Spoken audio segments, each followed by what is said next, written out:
Salam sejahtera bagi kita semua. Assalamualaikum warahmatullahi wabarakatuh.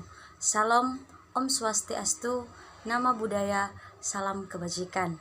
Perkenalkan, nama saya Ermina Telambanua dengan NIM 2222011127 dari Universitas Nias, Fakultas Ekonomi Prodi Manajemen, kelas MA5 semester 1. Baik, di sini saya akan membahas tentang ragam bahasa. Sebelum kita membahas apa itu ragam bahasa, kita terlebih dahulu harus mengetahui apa yang dimaksud dengan bahasa. Nah, di sini dijelaskan bahwasanya bahasa adalah salah satu sistem dari lambang bunyi arbiter atau tidak ada hubungan antara lambang bunyi dengan bendanya yang dihasilkan oleh alat ucap manusia dan dipakai oleh masyarakat untuk komunikasi, kerjasama, dan identifikasi diri. Bahasa lisan merupakan bahasa primer, sedangkan bahasa tulisan adalah bahasa sekunder. Kemudian, selain dari pengertian bahasa, kita juga mempelajari apa itu fungsi-fungsi bahasa. Nah, fungsi bahasa terdiri atas 3.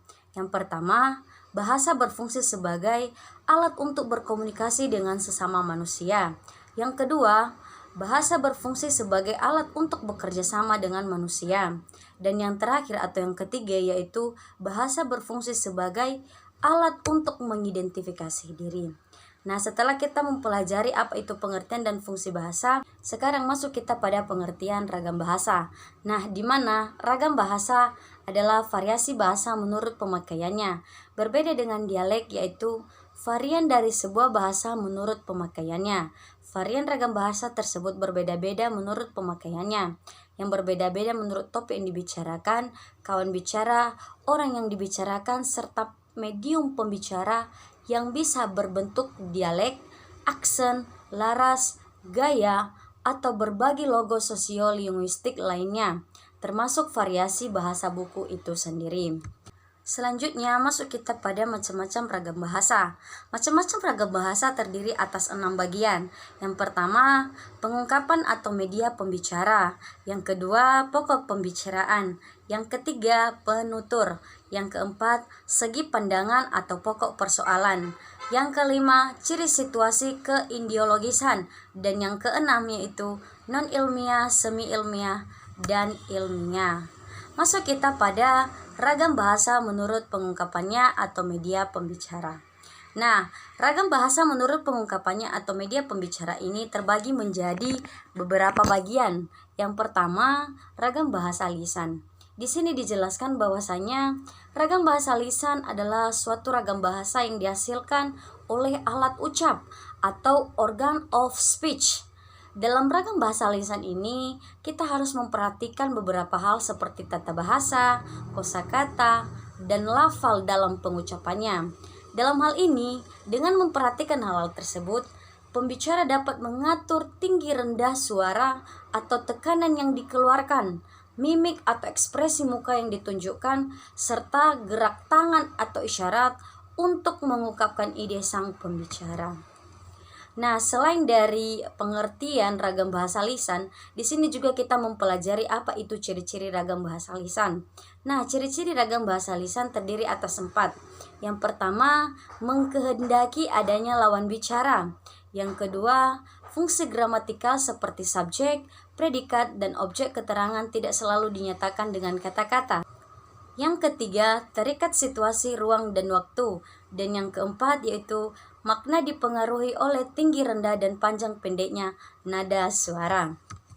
Selanjutnya, kita juga mempelajari keunggulan dan kelemahan dari ragam bahasa lisan. Yang pertama, keunggulan ragam bahasa lisan terdiri atas berlangsung cepat, sering dapat berlangsung tanpa alat bantu, kesalahan dapat langsung dikoreksi, dan dapat dibantu dengan gerakan tubuh. Yang kedua yaitu kelemahan ragam bahasa lisan.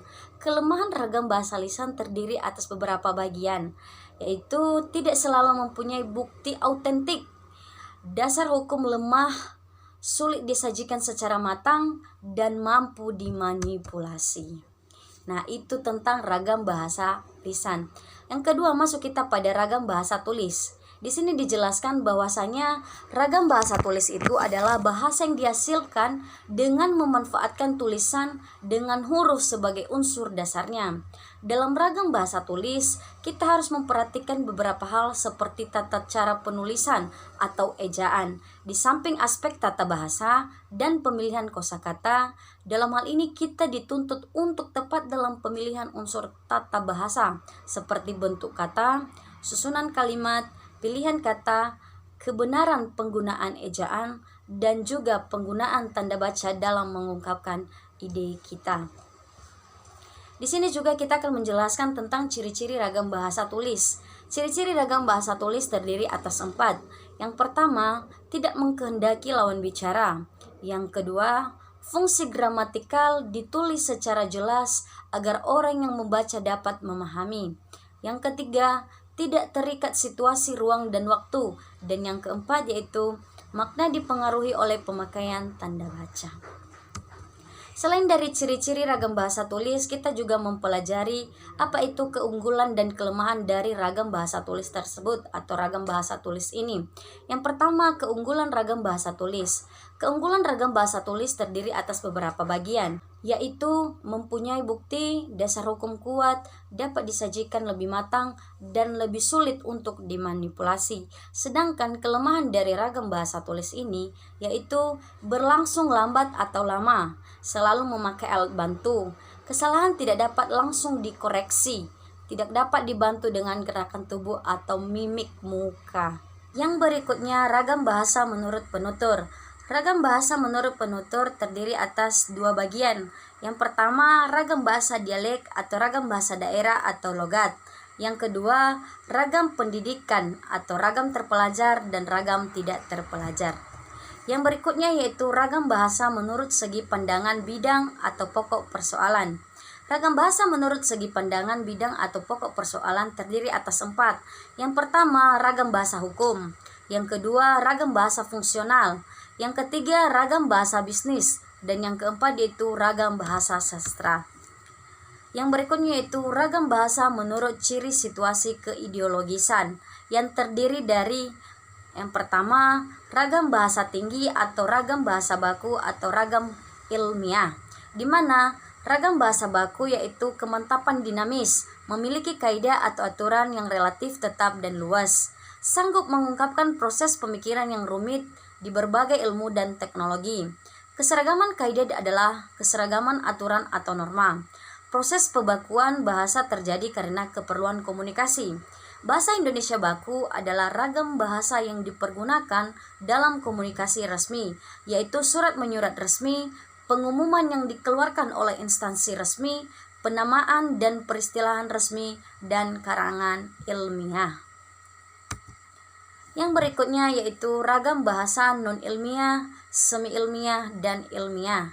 Yang pertama, ragam bahasa non-baku. Perlu kita ketahui bahwasanya ragam bahasa non-baku adalah karangan yang menyajikan fakta pribadi tentang pengetahuan dan pengalaman dalam kehidupan sehari-hari. Sifatnya yaitu bersifat subjektif, tidak didukung fakta umum, dan biasanya menggunakan gaya bahasa yang populer atau biasa digunakan atau sering disebut tidak terlalu formal.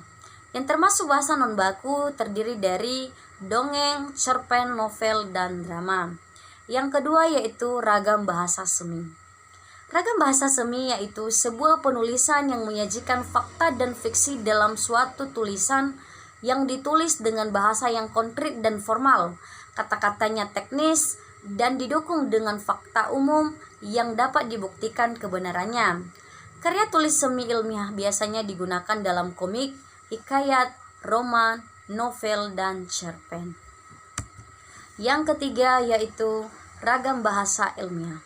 Perlu kita ketahui bahwasanya ragam bahasa ilmiah adalah laporan tertulis dan diterbitkan yang memaparkan hasil penelitian atau pengkajian yang telah dilakukan oleh seseorang atau sebuah tim dengan memenuhi kaidah dan etika keilmuan yang dikukuhkan dan ditaati oleh masyarakat keilmuan. Ada beberapa jenis karya ilmiah yang terdiri dari beberapa bagian, yaitu laporan penelitian, makalah seminar atau simposium, dan artikel jurnal.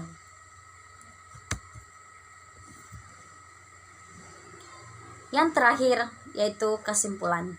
Jadi dari materi yang telah saya sampaikan dapat kita simpulkan bahwasanya ragam bahasa adalah variasi dalam pemakaian suatu bahasa.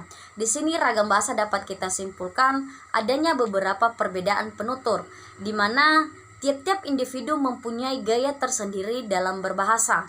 Kemudian, kita juga dapat memberikan perbedaan media, di mana yang digunakan atau media yang digunakan dalam berbahasa menentukan pula ragam bahasa yang digunakan. Sehingga kita dapat membedakan kapan kita menggunakan bahasa lisan dan kapan kita menggunakan bahasa tertulis. Atau dapat kita simpulkan bahwasanya bahasa lisan berbeda dengan bahasa tulis. Yang berikutnya perbedaan situasi. Di mana perbedaan situasi ini, di mana situasi pada saat pembicara melakukan atau dilakukan akan sangat berpengaruh terhadap ragam bahasa yang digunakan.